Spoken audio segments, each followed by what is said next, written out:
This is Shaun. He loves horror movies, but somehow has never seen Nightmare on Elm Street 3 Dream Warriors until now. I've got to say, I don't know how this happened, Shaun, but I cannot wait to hear what you have to say about this film. Okay, let's dive right into it. If you like content like this, go to patreon.com/hangtime and support this and all of our other channels. If you love horror, just support it. Make sure and like and subscribe and tell me one movie that you haven't seen that you think we would think you were a silly Billy for not seeing. But let's dive right into Dream Warriors. I thought I had seen this before because as a kid at the local video store, I rented all the Freddy's. Like, you know how you get in a mood as a kid, you rent two of them, you go back, oh, this one's got Freddy Krueger on the cover, I'll grab these two. 100%. The same way with Jason. Yeah. Oh, this one's got a hockey mask on it. Can't wait to see this.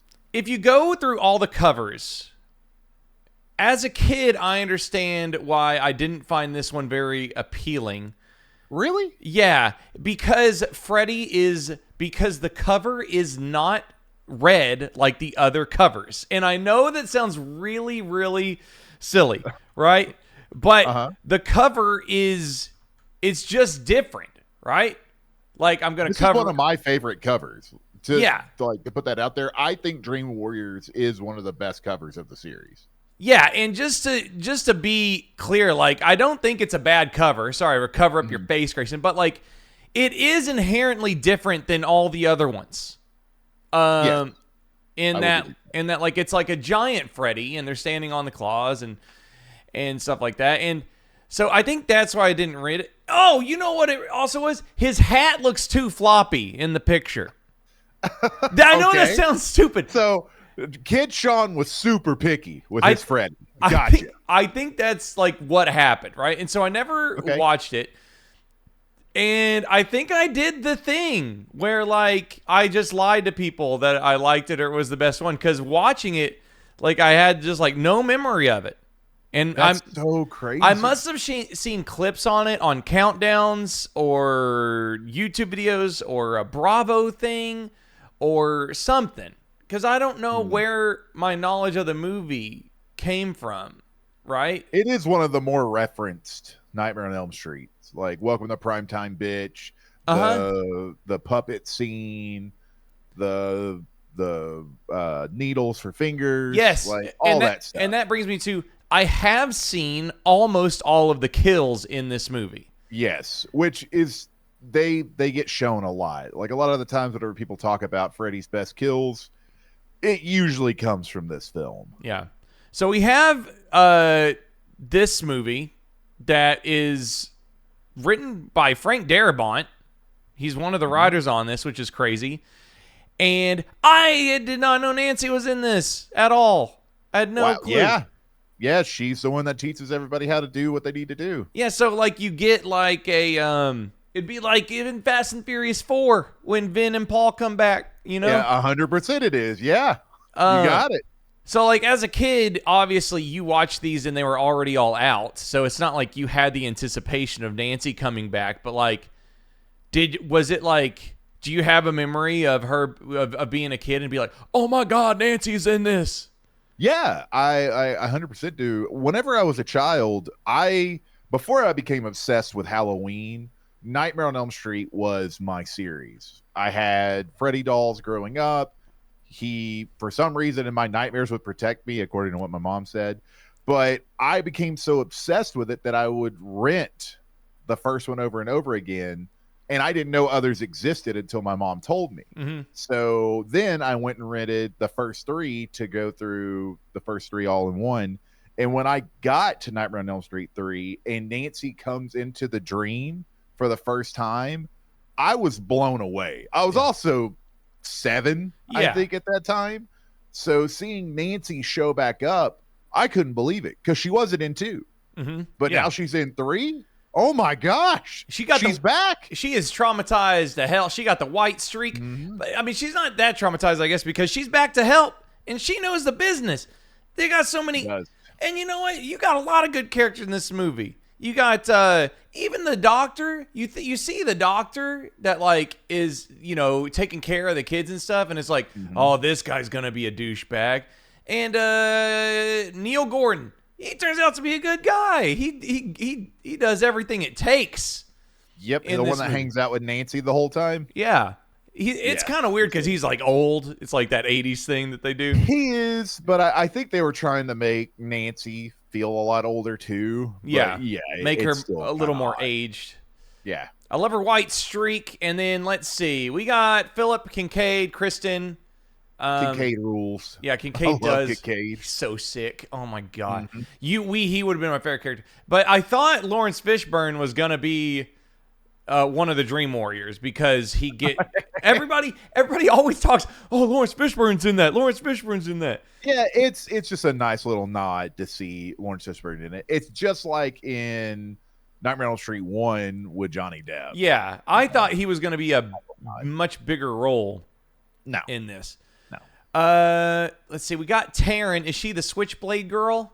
Yes. That's my girlfriend. My dreams, I'm bad. Flip, flip. Oh man, she was cool. And you got Grandma's number one, John Saxon, coming back. That's right, old Granny's favorite. That John Saxon, he never ages. And he doesn't. He looks the exact same. He looks great. He returns Lieutenant Thompson, and he's awesome. Yeah, with that bomber. He's got that police bomber on the whole time. Ooh, it's so cool. He's fallen into despair now after Nancy has gone rogue. Basically, he just can't deal with it. Right, the trauma from and the mom getting sucked into a window. And that's the big thing. Yeah, how do you explain that to the department and make it sound like it's okay? Like, you can't just be like, my ex-wife caught on fire in her bed and sunk into it. Yeah. What? Yeah. What? Freddie came back and he attacked all these kids. Huh? Yeah. And you got Patricia Arquette as a Kristen Parker, kind of our Nancy apprentice, so to speak. And, man, an insane asylum or like an institution is like the coolest place for a Nightmare on Elm Street movie. Yep. And they use it to its full advantage, too. Yeah. I was like, it'd be like Friday the 13th, where they're locked in a hardware store, for God's sakes, right? Yeah. It's cool because originally Friday the 13th, I do believe part 3 was going to take place in a hospital. So they were going to use that as well. No, I said a hardware store. I said a hardware store. I know, but I was just saying that Friday the 13th was originally going to do what Nightmare on Elm Street 3 did. Oh, it was also going to be, okay. Yeah, it was going to be in a hospital as well. Okay. Man, could you imagine a Friday the 13th in a hardware store, though, dude? That'd be sick. God. That'd be so sick. But yeah, I think we said in our Strangers Chapter 2 review that no movie that starts in a hospital usually ends good. And, like, this one is different. It is different. Yeah. Yeah. And I think it's more different because it's a hospital for kids who need help, more as an ER hospital. And that's usually what the difference is if you have a hospital that people are going to because they've been injured and it's like an emergency room, it's really hard to save it. And it's mainly because of Halloween movies, let's be honest. Yeah. But yeah, this is different. Yeah, it is, and there's a lot of key elements that help with this. A lot of the adults in this movie knock it out the park. Yeah. Like, when they show up on the screen, you hate them, but in a way, you kind of sympathize for them as well because they don't think Freddy's real. They just think that it's all, and they shouldn't. No, these kids are sick. Yeah, but we get some cool kills. We get Primetime Bitch, of course, towards the end, where they all get their kind of short stories where they basically make themselves different D&D classes, which is is really cool. Poor Will. Yeah. But the dream sequences here are terrible. When our first guy, I don't which one gets I don't know which one he gets skinned and like strips of his feet and fingers are pulled back. The one that gets turned into the puppet. Oh my God, that was the grossest thing ever, dude. I don't know if there'll be a better one than that to me in any of them. That was nasty, dude. Is it Philip? I think it might be Philip. But yeah, he gets his skin shredded into little strings, and then Freddy's like on the roof and dangles him It's outside. amazing. And that's also the little claymation puppet beforehand too happens, which as a kid blew me away. Yeah, I couldn't believe what I was those seeing. were sweet, and those practical effects were all really fun. And then there's like the giant Freddy that's like swallowing up Patricia Arquette, and that one, The worm. yeah, the double dream sequence, like that was great. But I love the D&D class stuff where they all get their little 2 to 3 minute short film against Freddy. And that kid who's paralyzed has the nightmare chair that Freddy sends after him. Yeah, I think that's Will, if I remember correctly. Also, one of them, oh man, I loved the nurse dream where the hot nurse is like about to fuck that guy. And Joey's dream, and the mask comes onto her. And then like the tongue, you're tongue tied. What's he say? Something like that.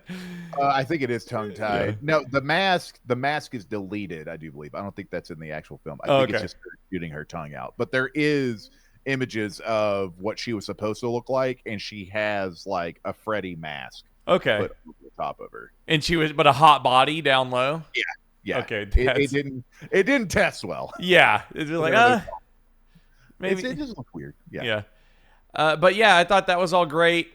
I really love the kind of the Gordon, the head professor or the head doctor, teaming up with John Saxon to go find Freddy's body, and the turn of them being the last of the Elm Street kids. I was like, oh man, that's some unfinished business right there. Yeah, it's a real rigor business. that was right there. That was good stuff. I like that a lot. And that was like, I could just feel like they were trying really hard to honor the first movie as much as possible. Yeah, for sure. They're like, we're trying to get this on track. But yeah, the Doctor and John Saxon, like John Saxon's got some unfinished business going back. I got to find Freddy's body, make sure this thing is buried for good.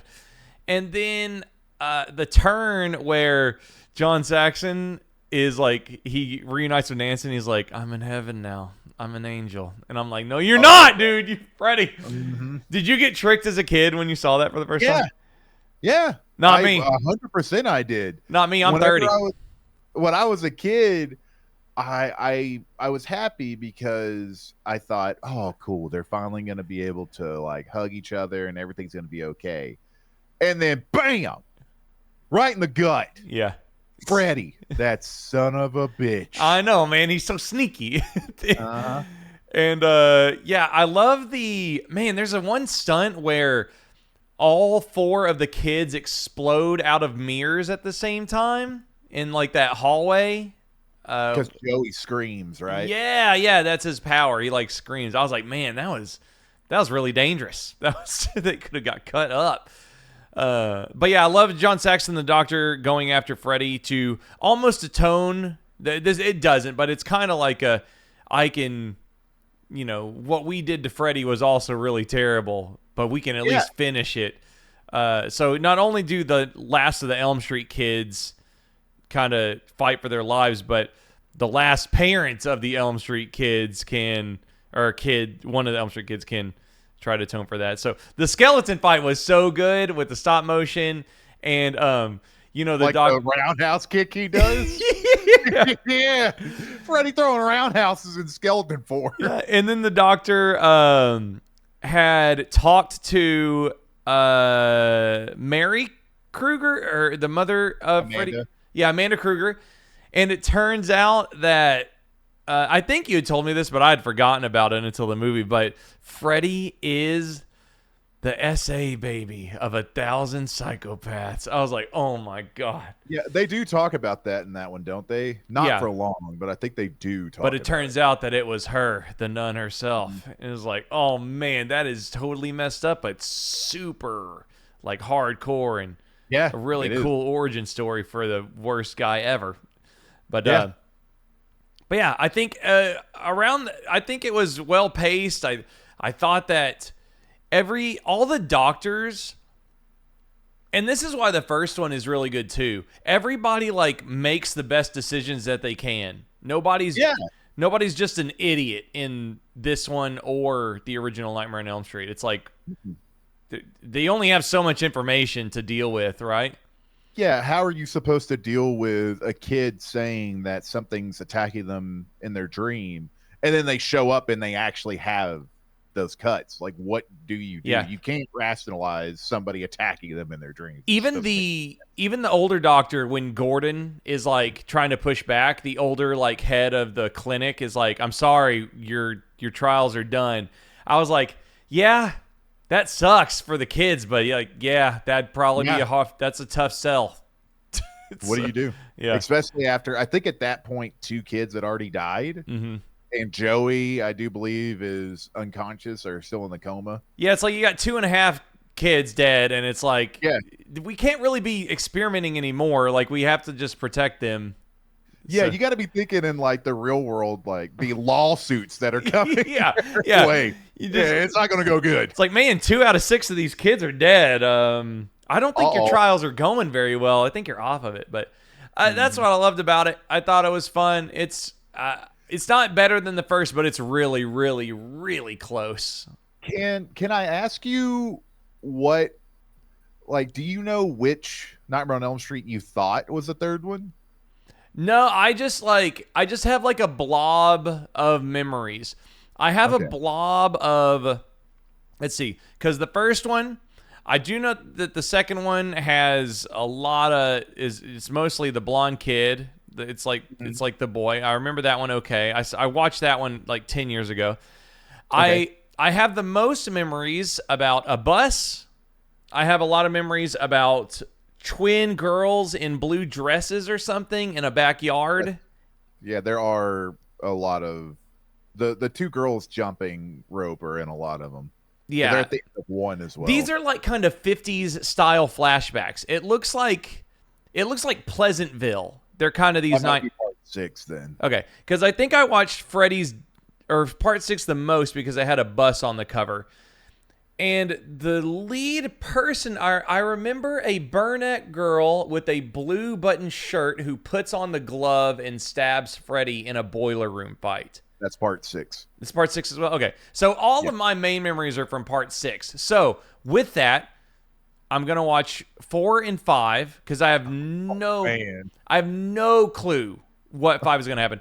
And I know New Nightmare very well. I've watched New Nightmare a lot. And then Freddy's Dead. Yeah, and Freddy's Dead. And then I've also watched I've watched the remake like 2 or 3 times because I'll rewatch it several times thinking, "Oh, I was wrong. I need to give it another chance." And it's still crap every time. So nope. Yeah. I take it from somebody who does that every year with Rob Zombie's Halloween. Yeah.